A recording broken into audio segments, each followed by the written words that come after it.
دوستان عزیزم درود و مهر، امیدوارم هر کجای این دنیا هستین حال دلتون عالی باشه. قدیما یه غذایی تو شمال ایران بود که باهاش جون میگرفتن، فوق‌العاده مقوی و خوشمزه و تقریبا فراموش شده. امروز قراره دوباره زنده کنیم و مطمئنم آخر ویدیو دلت میخواد همین الان درستش کنی.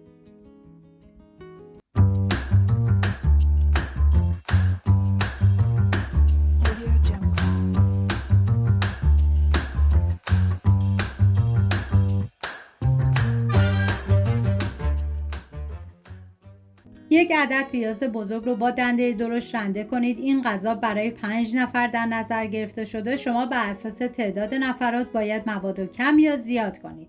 200 گرم گردوی پودر شده نیاز داریم. میریزم داخل یه ظرف و پیاز رنده شده رو بهش اضافه میکنم.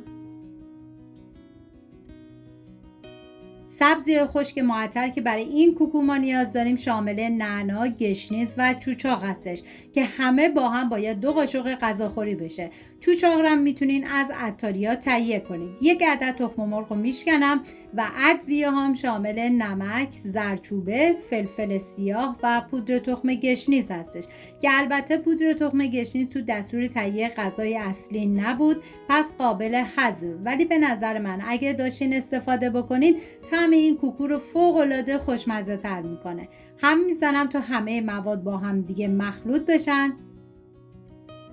داخل تابه مقداری روغن کنجد ریختم. بعد از داغ شدن با استفاده از قالب فلافل کوکوها رو آماده میکنم. میذارم یه سمتش سرخ شه و بعد از سرخ شدن برمیگردونم سمت دیگه‌ش هم که سرخ شد از روغن خارج میکنم.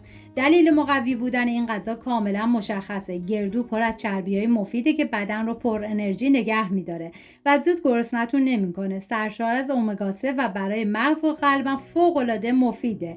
برای همینه که قدیم ما این غذا رو یه منبع انرژی واقعی میدونستن. میریم برای درست کردن سسش. مقداری کره داخل تابه ریختم. بعد از داغ شدن 1 عدد پیاز رو رنده کردم و میرزم داخل تابه. هم میزنم زمان میدم تا پیاز کاملا سرخ بشه.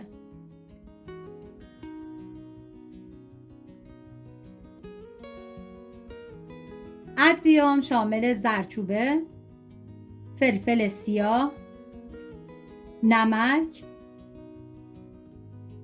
و پودر تخم گشنیز که پودر تخم گشنیز هم توی این مرحله قابل حذفه.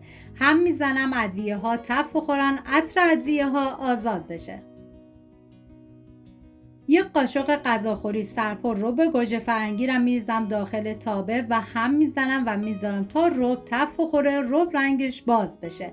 و بهتون پیشنهاد میکنم اگه از غذای تکراری خسته شدین حتما این کوکو گردوی گیلانی رو درست کنین. یک غذای فوق العاده خوشمزه، مطمئنم هر کی بخوره عاشقش میشه.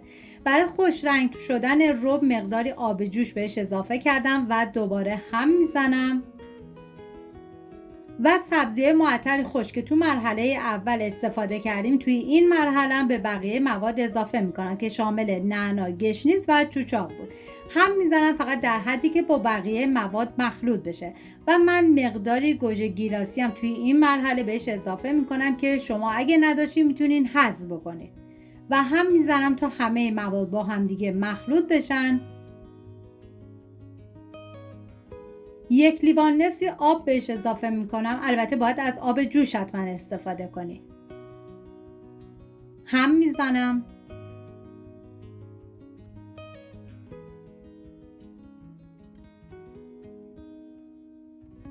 حالا کوکوهای سرخ شده رو بهش اضافه میکنم و میذارم به مدت 20 الی 25 دقیقه این کوکوی ما بپز و جا بیفته و در طی زمان پخت حتما چندین مرتبه از سسش روی مواد بریزید.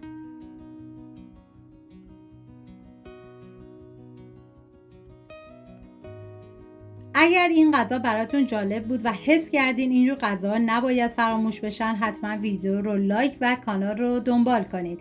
اینجا قراره دستورهایی رو زنده کنیم که از دل خاطره ها میان.